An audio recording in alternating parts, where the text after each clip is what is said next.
Assalamualaikum warahmatullahi wabarakatuh.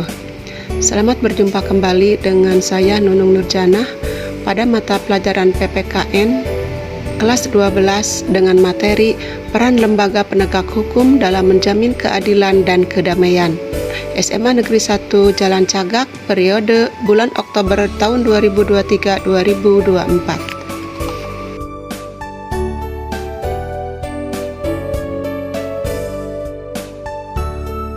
Peran Kepolisian Republik Indonesia. Polri merupakan lembaga negara yang berperan dalam memelihara keamanan dan ketertiban, menegakkan hukum, serta memberikan perlindungan, pengayoman, dan pelayanan kepada masyarakat dalam rangka terpeliharanya keamanan dalam negeri. Berdasarkan Undang-Undang Republik Indonesia Nomor 2 Tahun 2002 tentang Kepolisian Republik Indonesia, Pasal 16 yang menetapkan kewenangan Polri. Yang pertama, melakukan penangkapan, penahanan, penggeledahan, dan penyitaan. Yang kedua, melarang setiap orang meninggalkan atau memasuki tempat kejadian perkara atau TKP untuk kepentingan penyidikan. Ketiga, membawa dan menghadapkan orang kepada penyidik dalam rangka penyidikan. 4. Menyuruh berhenti orang yang dicurigai dan menanyakan serta memeriksa tanda pengenal diri. Kelima, melakukan pemeriksaan dan penyitaan surat. Keenam, memanggil orang untuk didengar dan diperiksa sebagai tersangka atau saksi. Ketujuh, mendatangkan ahli yang diperlukan dalam kaitannya dengan pemeriksaan perkara. Kedelapan, mengadakan penghentian penyidikan. Kesembilan, menyerahkan berkas perkara kepada penuntut umum. Kesepuluh, memberikan petunjuk dan bantuan penyidikan kepada penyidik PNS untuk diserahkan kepada penuntut umum. Kesebelas, mengadakan tindakan lain menurut hukum yang bertanggung jawab, yaitu tindakan penyelidikan dan penyidikan yang dilaksanakan dengan syarat sebagai berikut. 1. Tidak bertentangan dengan suatu aturan hukum. 2. Selaras dengan kewajiban hukum yang mengharuskan tindakan tersebut dilakukan. 3. Harus patut, masuk akal, dan termasuk dalam lingkungan jabatannya. Keempat, pertimbangan yang layak berdasarkan keadaan yang memaksa. Kelima, menghormati hak asasi manusia. 2.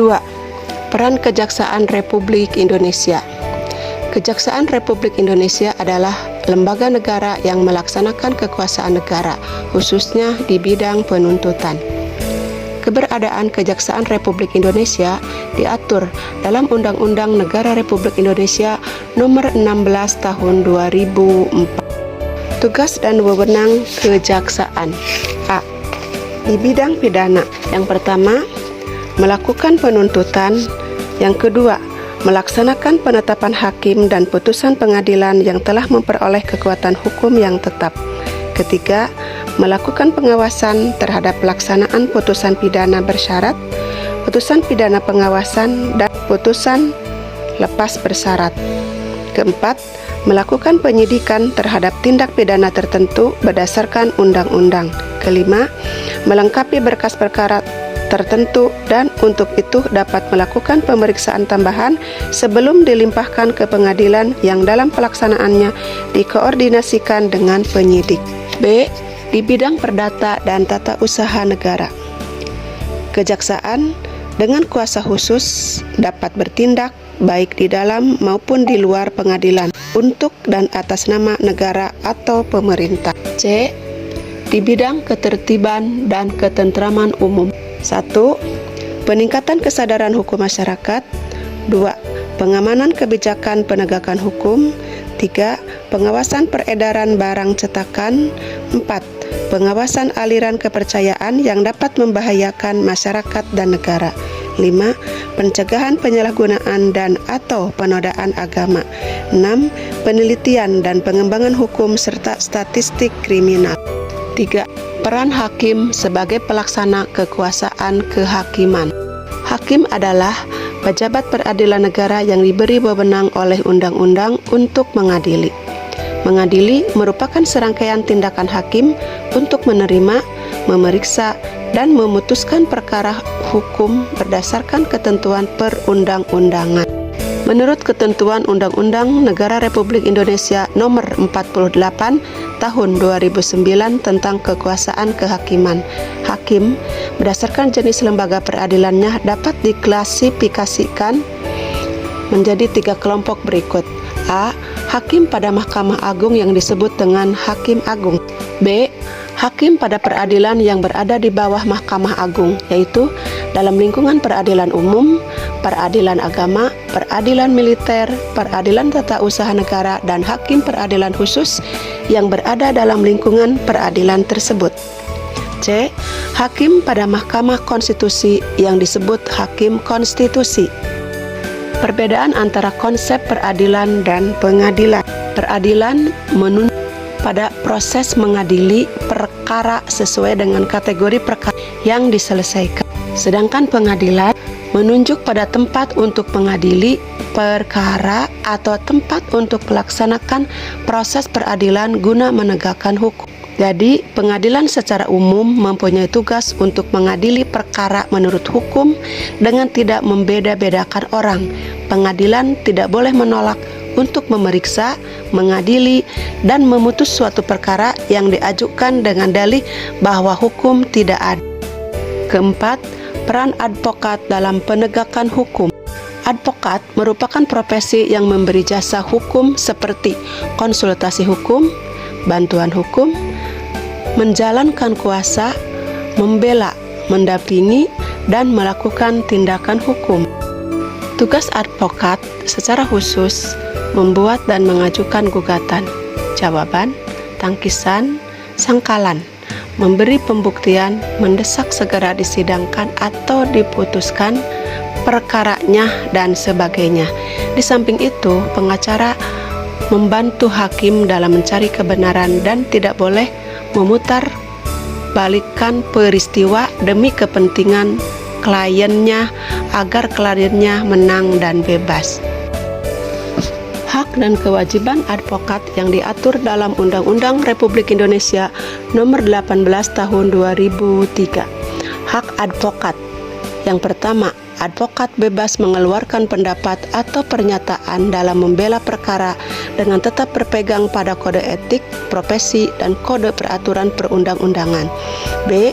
Advokat tidak dapat dituntut baik secara perdata maupun pidana dalam menjalankan tugas profesinya dengan itikat baik untuk pembelaan klien dalam sidang pengadilan. C. Advokat berhak memperoleh informasi, data, dan dokumen lainnya baik dari instansi pemerintah maupun pihak lain yang berkaitan dengan kepentingan tersebut. D. Advokat berhak atas kerahasiaan hubungannya dengan klien. E. Advokat tidak dapat diidentikan dengan klien dalam membela perkara klien oleh pihak yang berwenang dan atau masyarakat. Hak dan kewajiban advokat yang diatur dalam Undang-Undang Republik Indonesia Nomor 18 Tahun 2003. A. Kewajiban advokat. A. Advokat dalam menjalankan tugas profesinya dilarang membedakan perlakuan terhadap kliennya. B. Advokat wajib merahasiakan segala sesuatu yang diketahui atau diperoleh dari kliennya karena hubungan profesinya, kecuali ditentukan lain oleh undang-undang. C. Advokat dilarang memegang jabatan lain yang bertentangan dengan kepentingan, tugas, dan martabat profesinya. Di sini, advokat juga tidak boleh berprofesi sebagai PNS atau pegawai negeri sipil. Kelima, peran Komisi Pemberantasan Korupsi atau KPK. KPK adalah sebuah komisi yang dibentuk pada tahun 2003 berdasarkan Undang-Undang Republik Indonesia Nomor 30 Tahun 2002 yang mengatur tentang tindak pidana korupsi. Apa sih tujuan dibentuknya KPK? Yang pertama, untuk mengatasi. Yang kedua, menanggulangi dan memberantas korupsi. Tugas KPK. Yang pertama, koordinasi dengan instansi yang berwenang dalam melakukan pemberantasan tindak pidana korupsi. Yang kedua atau B, supervisi terhadap instansi yang berwenang. C. Melakukan penyelidikan, penyidikan, dan penuntutan terhadap tindak pidana korupsi. D.